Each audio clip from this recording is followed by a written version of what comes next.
So in order to really, I think, highlight just how important it is for us to have an awareness of how to help support survivors of intimate partner violence, I really think we need to just kind of take a minute to talk about some of the prevalence rates.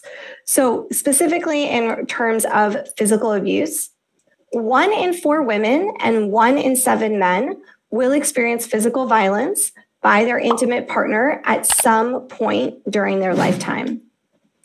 1 in 6 women and 1 in 19 men have experienced stalking during their lifetime.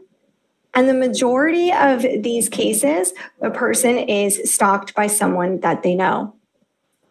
At least 5 million acts of domestic violence occur annually to women aged 18 and older, with over 3 million involving men. And on average, nearly 20 people per minute are physically abused by an intimate partner in the United States. So really what I hope that these statistics start to highlight for us is that this is really not an isolated issue, right? This is a pervasive issue within our society. This is a public health crisis that we really need to be addressing. Approximately 1.5 million intimate partner female rapes and physical assaults are perpetrated annually, and approximately 800,000 male assaults occur. So the statistics vary slightly, but approximately 12 million Americans are victims of rape, physical violence, or stalking by an intimate partner annually. So for this statistic where this one comes from, that equates when you're encompassing all of those various forms of abuse to about 24 people per minute. So again, still just the enormity of the problem, I think that statistic right there really highlights this.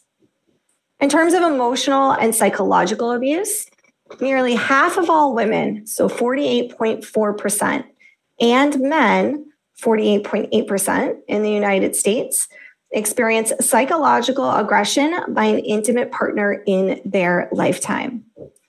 95% of perpetrators who physically abuse their intimate partners also psychologically abuse them. So again, that's where we start to see that there are multiple forms of abuse usually that our clients are experiencing. Psychological abuse is a stronger predictor of PTSD in women than even physical abuse. So 7 out of 10 women who are psychologically abused will display PTSD symptoms. And the prevalence rates for sexual abuse, about 1 in 3 women and nearly 1 in 6 men experience some form of sexual violence during their lifetime. 1 in 5 women and 1 in 59 men in the United States is a victim of rape in their lifetime.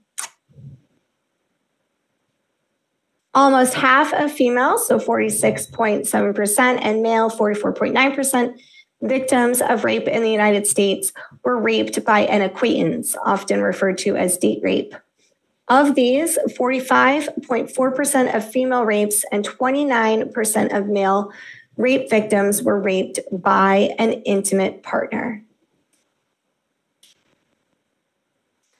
About 1 in 5 women have experienced completed or attempted rape at some point in their lives. About 1% to 2% of men have experienced a completed or attempted rape. And about 1 in 3 women and nearly 1 in 6 men experience some form of sexual violence during their lifetime. Specific to the LGBTQ population, so 44% of lesbians and 61% of bisexual women experience rape, physical violence, or stalking by an intimate partner, compared to 35% of straight women. 26% of gay men and 37% of bisexual men experience rape, physical violence, or stalking by an intimate partner, compared to 29% of straight men. And 46% of bisexual women have been raped, compared to 17% of straight women and 13% of lesbian women. What I kind of want to take a minute to pause and highlight here, and I think this goes forward to even when we're talking about screening and assessing and that anybody can be a victim. Hopefully, we already know that, right, in the work that we do and in the fields that we're in. However, I will say, even though I know for us, we're like, yeah, Caitlin, of course, like we know anybody can be a victim. There are still professionals, like medical professionals, like first responders, who don't necessarily have that viewpoint, unfortunately. There are still people who believe that when somebody is in a same-sex relationship, that intimate partner violence can't exist within that same-sex relationship.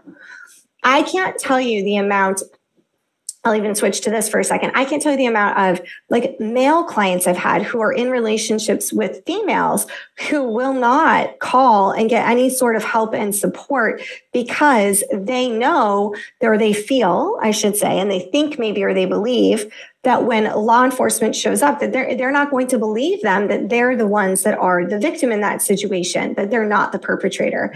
And so there certainly are still these ideas that exist about who can be a victim of intimate partner violence and who's not. And it definitely impacts willingness to report. It impacts willingness to seek services. It creates a pervasive sense of shame and embarrassment for survivors of intimate partner violence as well. And so this is really one of the, I don't want to say it's, I guess I would classify it as a myth. This is really one of the myths that I think that we are still actively working to deconstruct. This idea that there's only specific people who can experience intimate partner violence. 22% of bisexual women have been raped by an intimate partner, compared to 9% of straight women. 40% of gay men and 47% of bisexual men have experienced sexual violence other than rape, compared to 21% of straight men. And within the LGBTQ community, transgender people and bisexual women face the most alarming rates of sexual violence.